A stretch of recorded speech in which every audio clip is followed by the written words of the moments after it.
출애굽기 단숨에 읽어보자.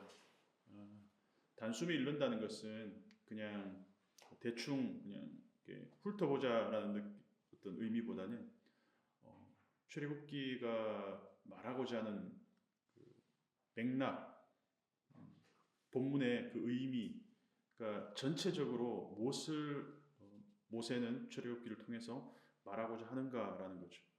그래서 드라마도 뭐 시즌 1이 있고 2가 있고 3가 있다고 한다면 먼저 시즌 1을 봐야 시즌 2가 이해가 되는 것처럼 출애굽기를 이해하기 위해서는 필연적으로 창세기를 알아야 됩니다. 그래서 창세기에서 어떤 이야기를 했는지, 그것이 출애굽기와 어떤 연장선상에서 우리가 봐야 되는지. 그래서 지난주에 창세기를 세 개의 키워드, 가족과 그리고 불러냄의 이야기, 그리고 복, 이 세 가지 모티브를 가지고 이야기를 했습니다. 그래서 그 연장선상에서 출애굽기와 창세기를 연결시켰을 때 창세기의 마지막 장면과 출애굽기의 첫 장면을 어떻게 연결시킬 것인가? 가족 이야기부터 시작하고 있어요. 그래서 야곱의 12아들들의 이름들 쭉 나오고, 그리고 그 아들들이 이룬 이 사람들. 그래서 출애굽기를 히브리어로 쉐모트라고 합니다. 쉐모트가 뭐냐면 이름들이라는 뜻이거든요. 그러니까 출애굽기 첫 시작이 이름들은 이러하다 이렇게 시작해요. 그래서 처음 나오는 표현은 쉐모트가 출애굽기입니다. 직관적이죠. 창세기는 베레시트입니다. 태초에, 처음에, in the beginning, 이게 창세기 이름이에요. 태초에. 히브리어로는 그렇게 얘기합니다. 뒤에 가면 레위기도 마찬가지입니다. 레위기는 하나님께서 불러내셨다. 그가 부르셨다. 바이크라, 그게 이제 레위기 이름 되는 것이고, 그리고 민수기는 광야에서, 민수기 1장 1절에, 전부 1장 1절의 첫 단어입니다. 광야에서 바 미드바르, 그게 민수기예요. 좀 더 민수기보다는 조금 넘버스보다는 조금 직관적이죠. 그러면 신명기는 뭐냐? 신명기는 말씀들, 드바림, 이게 신명기예요. 그러니까 처음에 가족들의 이름들, 야곱의 아들들의 이름들은 이러하다. 쉐모트로 시작한다는 것. 가족들의 이야기가 한 민족의 이야기로 이렇게 쭉 확장된 가족 서사입니다. 그래서 처음에는 야곱의 12아들로 시작하는데 출애굽기하는 과정에서 일부 이집트 사람들도 함께 포함이 됐습니다. 그래서 이 사람들을 성경은 잡족이라고 표현하는데, 이게 뭐 그냥 좀 비하하는 그런 표현으로 우리가 볼 게 아니라 뭐 여러 민족들이 섞여 있었다는 얘기죠. 그러니까 순순히 이 혈통으로만, 12지파로 인한 어떤 혈통의 이야기로만 이 이스라엘을 우리가 이해할 것이 아니라 확장된 가족. 그래서 출애굽기 12장 37절에서 38절 한번 보면, 12장 37절, 38절 한번 읽어보겠습니다.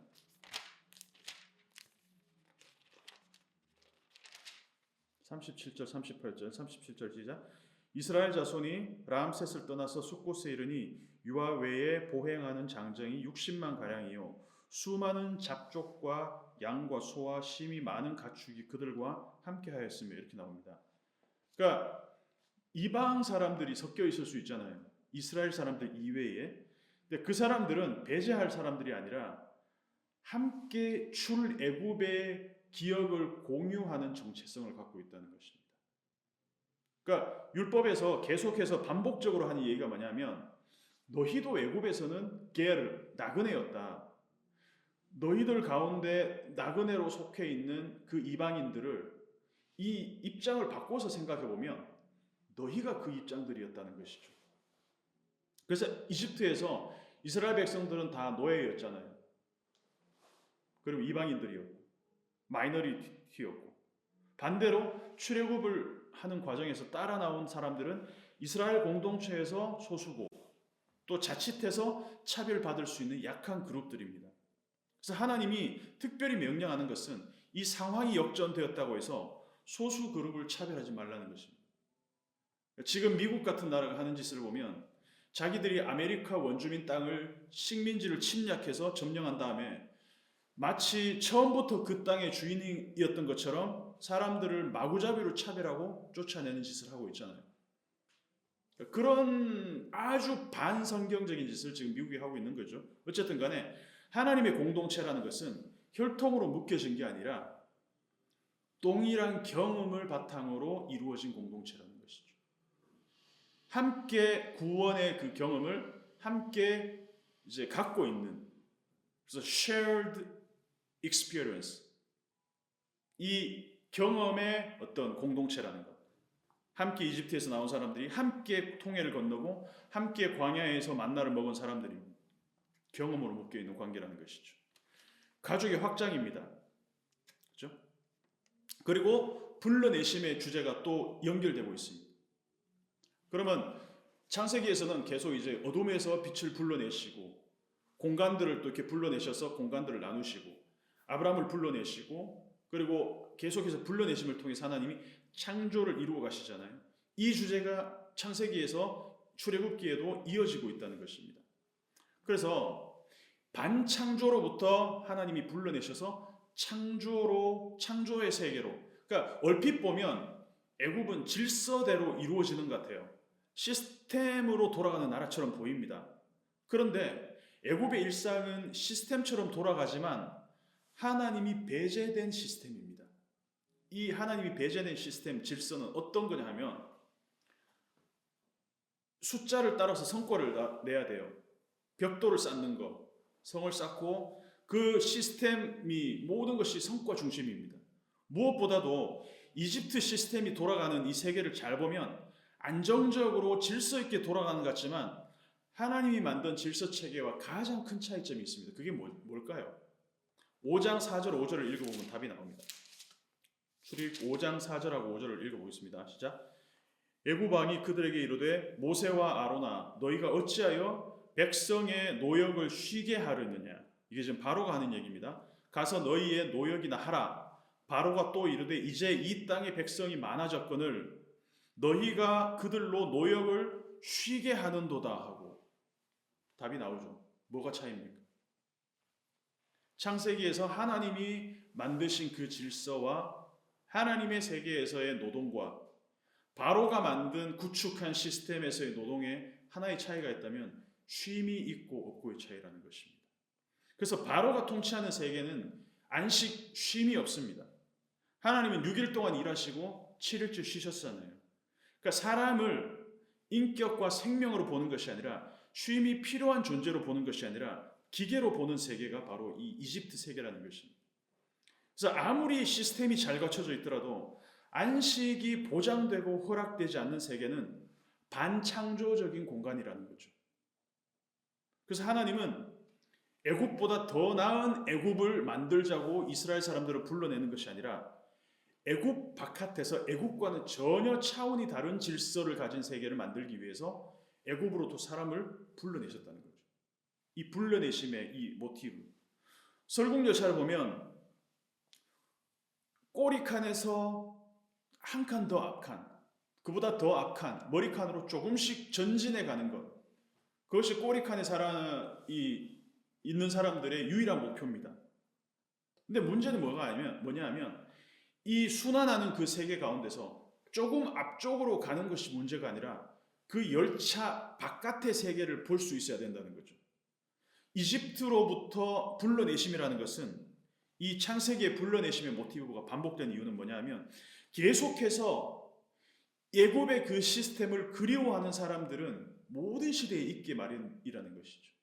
그래서 지금도 하나님은 그 출애굽기와 같은 그 시스템으로부터 하나님은 불러내시고 있다는 거죠. 출애굽은 지금도 일어나는 현장이라는 것입니다. 창조의 공간, 안식과 쉼이 있고 사람을 기계로 보지 않는 그 세계로 하나님이 불러내시고 있다는 것입니다.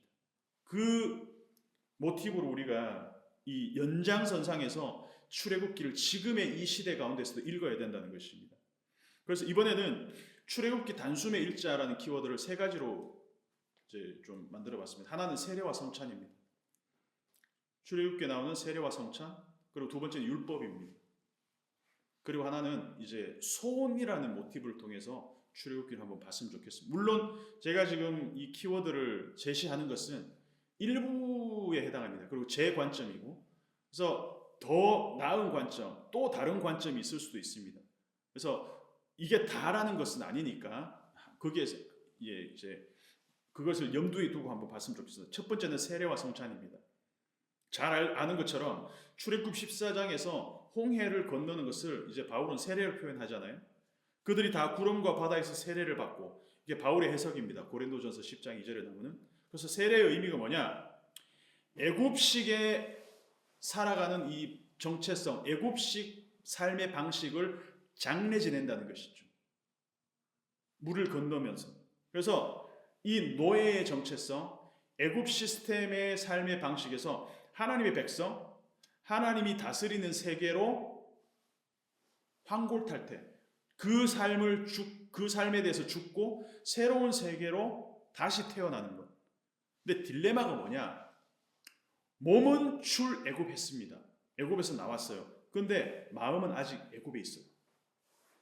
그러니까 몸과 마음이 따로 이제 지금 분리되어 있다는 것이죠. 출애굽했습니다. 그러면 이미 몸은 광야로 나왔어요. 약속의 땅으로 가고 있는 상황입니다. 그런데 마음은 여전히 애굽에 머물러 있어요. 뭐만 하면 그때가 좋았다.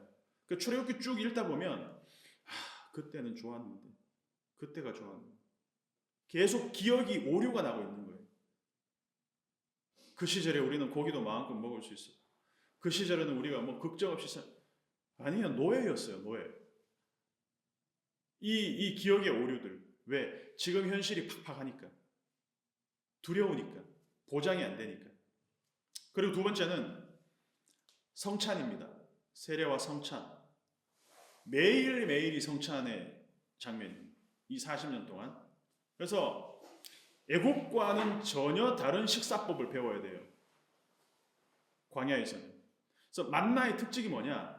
만나는 저장할 수가 없습니다. 오늘 거, 내일 것까지 끌어와가지고 냉장고에 저장하듯이 이게 놔뒀다가 하루만 지나면 어떻게 됩니까? 못 먹게 됩니다. 그래서 매일매일 의존해야 된다. 음식을 보는 것이 아니라 그 음식을 누가 주시느냐를 매일매일 보게 하신다는 겁니다. 그리고 안식일이 있습니다. 안식일에는 만나가 내리지 않아요. 그래서 만나를 먹으면서도 이 사람들은 여전히 애굽식 식사를 그리워하고 있다는 겁니다. 16장 3절을 보면 우리가 거기서 16장 3절 한번 찾아보겠습니다. 출애굽기 16장 3절을 한번 찾아서 읽어보겠습니다. 이스라엘 자손이 그들에게 이르되 우리가 애굽 땅에서 고기 가마 곁에 앉아 있던 때와 떡을 배불리 먹던 때에 여호와의 손에 죽었더라면 좋았을 것을 너희가 이 광야로 우리를 인도해내어 이 회중이 줄여 죽게 하는도다. 이 기억의 이 인식의 오류인 거죠. 정말 우리가 거기 있을 때 이 떡을 배불리 고기 가마 곁에서 배불리 먹었을까? 아니에요. 일 안 하면 못 먹었어요. 근데 광야에서는 일을 하지 않아도 나에게 먹을 게 주어져요. 기억의 오류. 민수기 11장 4절에서 6절에는 애굽에 있을 때에는 우리는 오이, 부추, 참외, 파, 마늘 이런 거 잘 먹고 살았었는데 그때도 일 안 하면 못 먹었습니다. 광야의 음식은 음식 자체가 아니라 이 하나님과의 관계에서 공급을 봐야 돼요. 그래서 성찬의 모티브입니다. 먹고 살기 위해 주는 빵이 아니라 하나님을 기억하여 먹는 빵입니다. 만나를 볼 때 만나 먹을 것 이것이 아니라 하나님과 연결된 것으로 식사를 기억해야 된다는 것이죠. 그래서 애굽에는 내가 죽도록 노동한 대가로 먹을 것을 공급받았다면 광야에서는 노력의 대가로 주어지는 게 아닙니다. 노력한다고 뭐 주어지는 것도 없어요. 그냥 하늘에서 주어졌습니다. 우리에게 일용할 양식을 주시고. 그래서 광야의 음식은 반드시 하나님과 연결되어 있다는 것이죠. 나를 먹여주는 존재는 바로가 아니라 하나님이라는 것을 비로소 알게 된 그 훈련소가 광야에 있다는 것입니다. 그런 의미에서 출애굽기는 세례와 성찬을 지속적으로 우리에게 보여주고 있다는 것입니다. 두 번째, 율법의 모티브입니다. 율법이 뭐냐? 경계를 나누는 것입니다. 율법은 경계를 나누는 것입니다. 창세기 1장, 창세기 2장 경계를 나누잖아요. 땅과 바다의 경계를 하나님 나누셨습니다. 먹지 말아야 될 것과 먹어야 될 것의 경계를 나누셨습니다. 금기의 목적이 뭐냐? 심판이 아니에요. 보호입니다. 율법에는 하지 마라. 경계가 많아요. 이것은 해야 되고 이것은 하지 말아야 되고. 근데 금기라는 것은 야, 너 이거 지키나 안 지키나 보자 해서 안 지키면 벌 주고, 이게 목적이 아니라는 것이죠. 그래서 죄가 내 삶을 잠식하기 전에 경계를 딱 세워놓고, 자, 이것을 하게 되면 너는 죽는다. 하나님과의 관계가 단절된다. 창세기 1장에서 하나님이 공간을 나누시고 경계를 딱 정했잖아요. 물이 덮고 있는 공간에서 무틀 드러내셨습니다. 물과 땅이 나누어졌습니다. 그러면 경계가 생겼기 때문에 물에 들어가는 순간 우리는 빠져 죽습니다. 죄와 죄가 아닌 것의 경계를 긋는 것이 율법입니다. 창세기 2장에서 먹어야 될 것과 먹지 말아야 될 것의 경계를 나눠줬습니다. 그런데 먹으면 반드시 죽게 되는 것을 먹었을 때는 어떻게 됩니까? 경계를 넘었으니까 죽는 겁니다. 그래서 이 경계를 나눈 것의 목적은 제발 한 번만 그 선악을 알게 하는 나무 열매를 따먹어봐라. 내가 반드시 죽일 거야. 이게 아니라는 거죠. 절대로 죽지 않게 하기 위해서 하나님이 경계를 나누셨다는 겁니다. 야, 이거 만지면 큰일 나, 아이한테. 그러면 처벌이 목적이 아니라 사고 예방이 목적이라는 것이죠. 그래서 율법은 경계를 나누는 거예요. 죄를 드러내기보다 죄로부터 지키기 위한 안전장치로 해석해야 된다는 것이죠. 이 경계입니다. 두 번째는 하나님이 이스라엘을 향해서 베푼 긍휼이 율법입니다.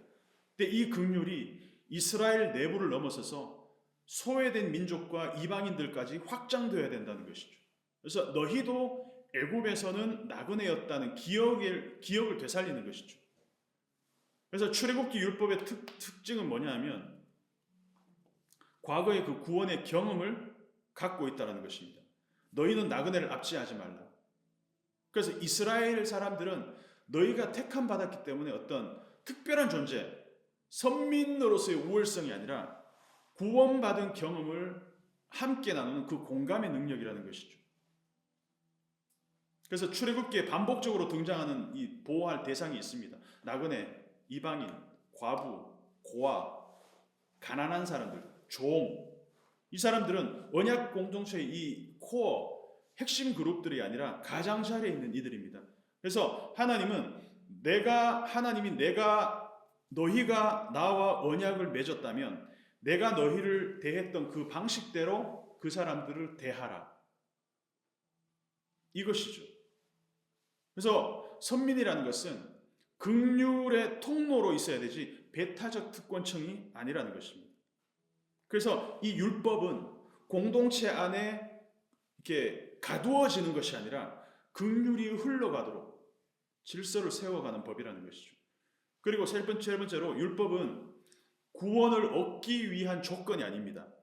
이미 베풀어진 그 구원에 대한 자발적인 응답이라는 것이죠.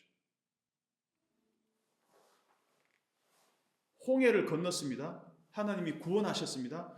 그리고 시내산에서 율법을 받았습니다. 이 순서가 바뀌면 안 돼요. 구원을 얻기 위해서 내가 율법을, 시내산과 홍해의 위치가 바뀌면 안 됩니다. 그러니까 구원은 하나님의 은혜로, 긍휼로 그냥 이루어진 단회적인 사건입니다. 그런데 그 구원받은 자는 그 일상에서도 하나님의 구원을 매일매일 경험하면서 살아야 된다는 것이죠. 애굽에서 해방되는 것이 하나님의 구원, 단회적인 사건이라면, 이벤트라면 내가 너의 하나님이다라는 것을 계속 확인시켜주는 것이 율법을 통해서 광야에서 이스라엘 사람들이 상기해야 될 거라는 것이죠.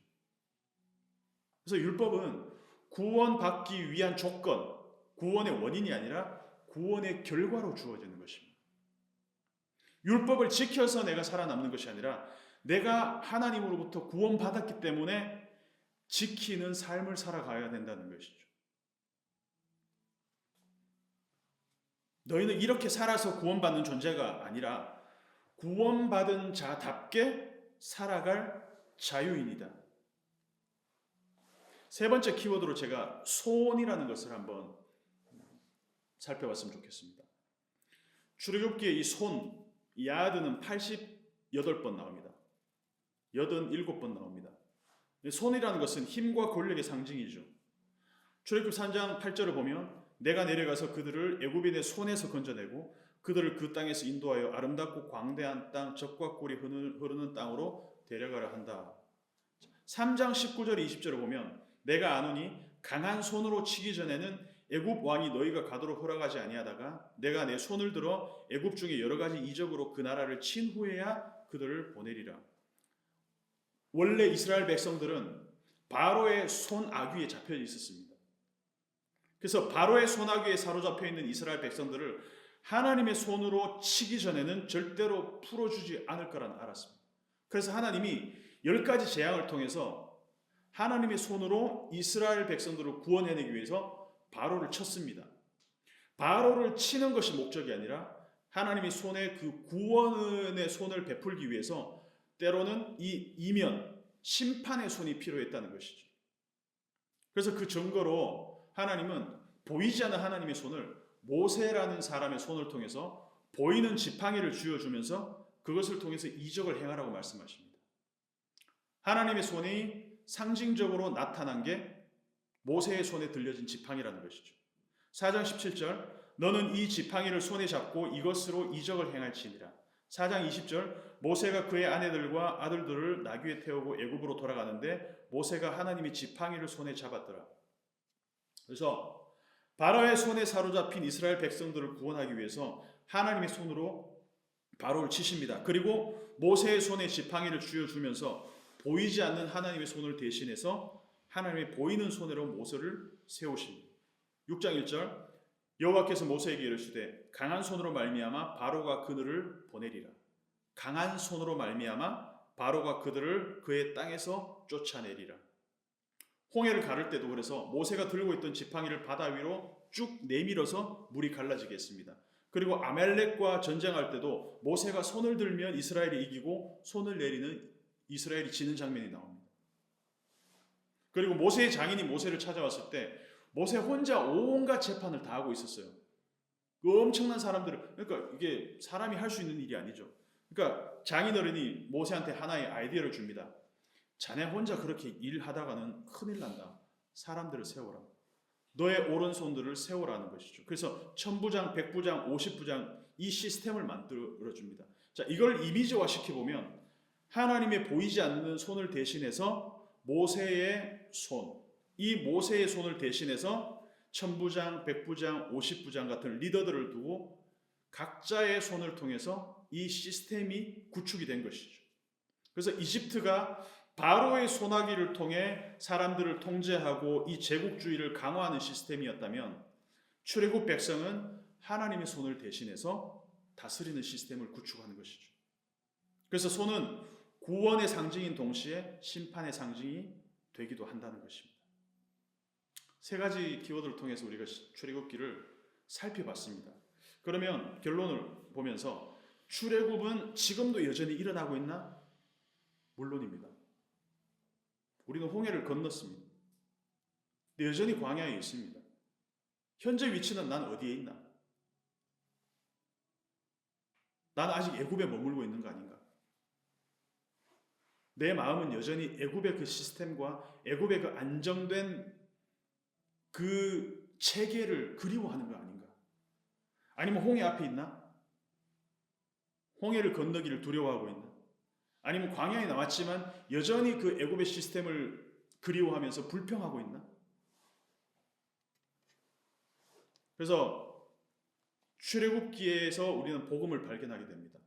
하나님은 혼돈 가운데서 그 바로의 체계 시스템 안에서 우리를 불러내셔서 죽음의 상징 그 물을 건너게 하시고 더불어 먹고 함께 먹는 그 성찬을 광야에서 베푸시고 그러면서 하나님 말씀하시죠. 나는 너를 애굽에서 인도하여 낸 여호와다.